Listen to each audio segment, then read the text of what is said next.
While millions of Americans are waiting to see if the GOP passes its version of what's being dubbed Obamacare Light, millions of veterans are waiting to see where the fate of their health care lies. Now, that's thanks to some new wording in Paul Ryan's bill, could see up to 7 million veterans ineligible for the health care through the exchanges if they qualify for some other type of government health care. That means that they will be forced to visit the VA whether they want to or not. Now, President Trump, as well as many other Republican representatives, actually campaigned on reforming the VA and putting veterans first. And President Trump actually called the situation there at the VA absolutely unacceptable. So this could potentially be career suicide if they move forward with the language that's in this bill, forcing veterans to go to the VA before it has even been reformed. Now, my guest today knows all too well about the situation there at the VA is Army veteran Ken Gold. Now, he had gone to Veterans Affairs multiple times. There was some pretty dire symptoms, and they missed the opportunity to diagnose him with esophageal cancer. He had to actually go to a private hospital before they were able to diagnose him. But by that time, the VA, they drug their feet, so the cancer had had the opportunity to metastasize into his kidneys and liver, and now the doctors have only given him about 8.5 months to live. Ken, thank you so much for joining us today to tell your very important story. Thank you for having me. I appreciate being on. So tell us where give us a little background and where your story sort of begins.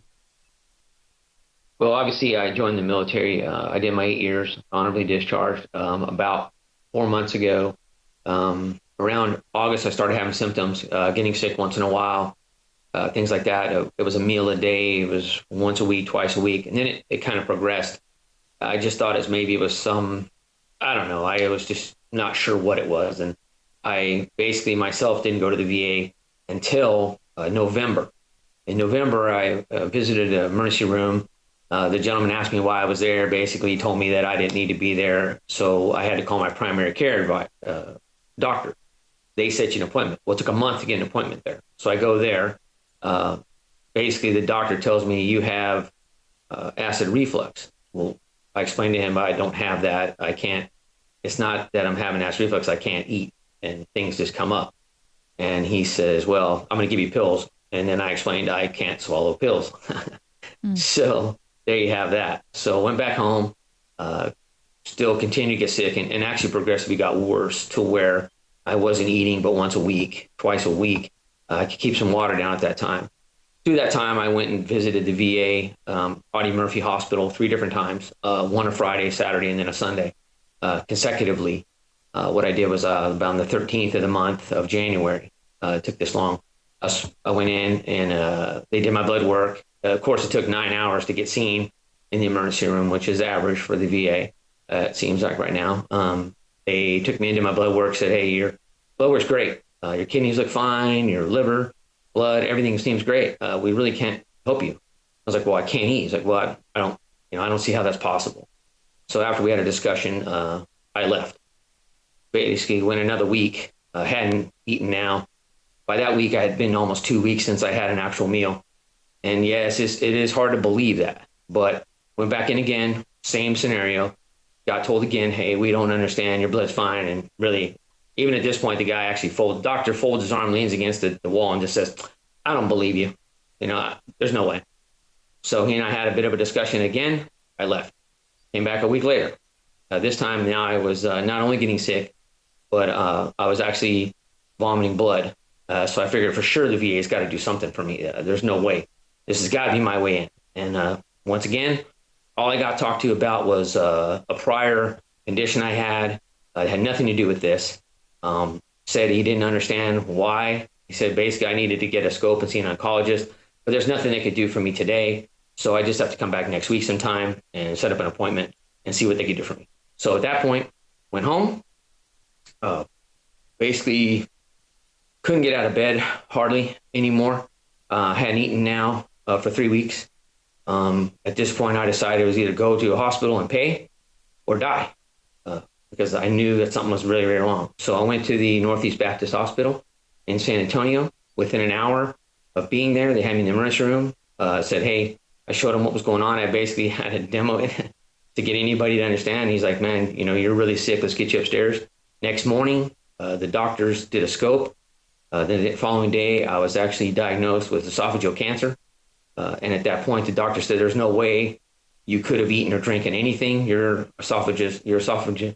tube basically to your stomach is closed. There's no way anything could get through there. So we're going to take care of you. And at that point, the doctor, and I get a little emotional, basically saved my life at that point. And I made it so I could eat again. And it was awesome. So at that point, I stayed there for about a week or so. They took care of me. I gained about 8 pounds that week. And what I did was I called the VA and told them what was going on. The hospital actually got in contact with the VA as well and said, look, you have a soldier here that needs to be taken care of. So they said, okay. So they called me. I got home and I got a call from the VA saying, we're going to set you an appointment to see an oncologist. They took about 5 days to get you an appointment. Well, 7-8 days go by. So I hear nothing. So finally I said, you know what? I'm just going to go to the hospital. So I went to the emergency room again last time with all the paperwork, all the documentation and pictures of my esophagus. Walked in and said, here you go. Now let's do something about this. And they actually, at this point, they realized that I had esophageal cancer and that I was terminal. So from there, they took me in the hospital. Wow. And of course, your story is, I feel like a lot of people out there will be very familiar with your story. And you really wanted to tell this story because you've met people that have these same symptoms and then they get turned away. And then, of course, if they don't have, if it's not so dire that they don't decide to just go get some treatment they might have to pay for, well, then it might be a little bit too late for them. I know you were telling me that this private hospital actually was kind enough to treat you for free just because of the situation, but then, of course, had to send you back to the VA. They had to ultimately give you your care. Now, what do you want to see happen quickly? What do you want to see happen? What do you want to tell President Trump and people there who have the power of your health in their hands? Well, what I want to see is I want to see other veterans step up and fight for your own care. If you don't step up and fight for yourself, they're not going to, they have their own plan when you get there. It seems to me that they don't listen to us at all when we tell them what's wrong with you. I've explained every time I went in what was going on, and I begged them to help me. I didn't get any help. What I want to see is a little more caring, just like at the private hospital. I mean, it's amazing to me. You can go to a private hospital and get treated better than anywhere else. And I keep hearing the VA is the best. We're going to do this for everybody, and we're going to take care of the veterans and the ones that fought for our country. But we still get treated like second-class citizens. We never get help unless you're fighting. I mean, you have to fight them to get in there, and they just ignore your symptoms and try to treat you with all these different pills, and I don't believe in that. And people need to hear us, and we all need to stand up and fight for ourselves, because way too many people, I've met a guy, I went to my primary care doctor and was talking to the guy behind the counter that was taking my information, and I told him what was going on. He goes, I have the same problem. And I said, what did they say? He goes, well, he said, I have acid reflux. I said, man, don't take that. Don't listen to them. You need to fight for this. If you need to set an appointment up right now and get you in a scan, and I'm going to check back with him because I made him promise me that he was going to get checked out. Right. Well, we just have about a minute and a half left, and I really wanted to draw people's attention to a GoFundMe page that your daughter has actually set up. You have been diagnosed with this terminal cancer. Your daughter she doesn't have much time left with you. Oh, sorry, it's hurting me. So I know she wants to help you achieve as much on your bucket list as possible. The two of you are going to take this trip together. Tell us a little bit about what's on this bucket list and where people can go to donate. Well, if you follow that link, you'll go and see our page. They can follow me in my journey through chemotherapy and those types of things. And also, we put on there the trips we take. Right now, they're little trips because that's really all I can really afford to do, which is, it is what it is. But this is a special time for us. I don't have much longer left. Yes. I know. And you've already had some success there. It looks like you're about $3,000 toward that $10,000 goal. So I hope everyone out there that's watching this, just help them get to that goal as fast as possible. And Ken, thank you so much for telling your story and, for your daughter. You guys, my heart goes out to you all, and putting your story out there. Veterans do need to be heard. Thank you, ma'am. I do appreciate everything.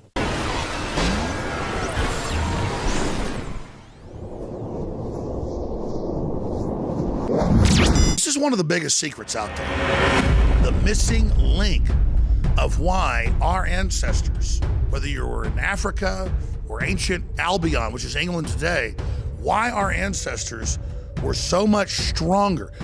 I mean, there are huge archaeological reports, all sorts of anthropology studies, you can look them up for yourself, that show that humans, just an average farmer of 10,000 years ago in England, was stronger than Olympic athletes today. In the final equation, everyone knows our modern society has lost its vitality.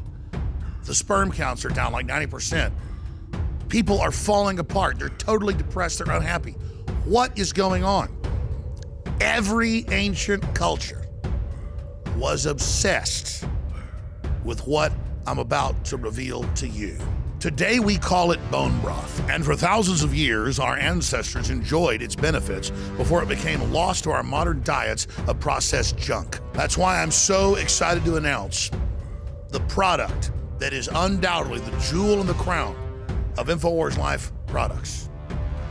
Caveman. We lost our vitality because we just ignored the ancient traditions. Everyone knew that you used all the parts of the animal. You used the skin to cover yourself or for shelter. You used the meat for sustenance, the fat for cooking, but you used the bones for strength. We are now introducing Caveman by InfoWarsLife.com, the ultimate in true paleo nutrition with bone broth, turmeric root, chaga mushroom, and 7 total primal superfoods in a single great tasting formula. The bone is so amazing. From the outside structure full of minerals and key cofactors to the marrow that produces the blood for the body.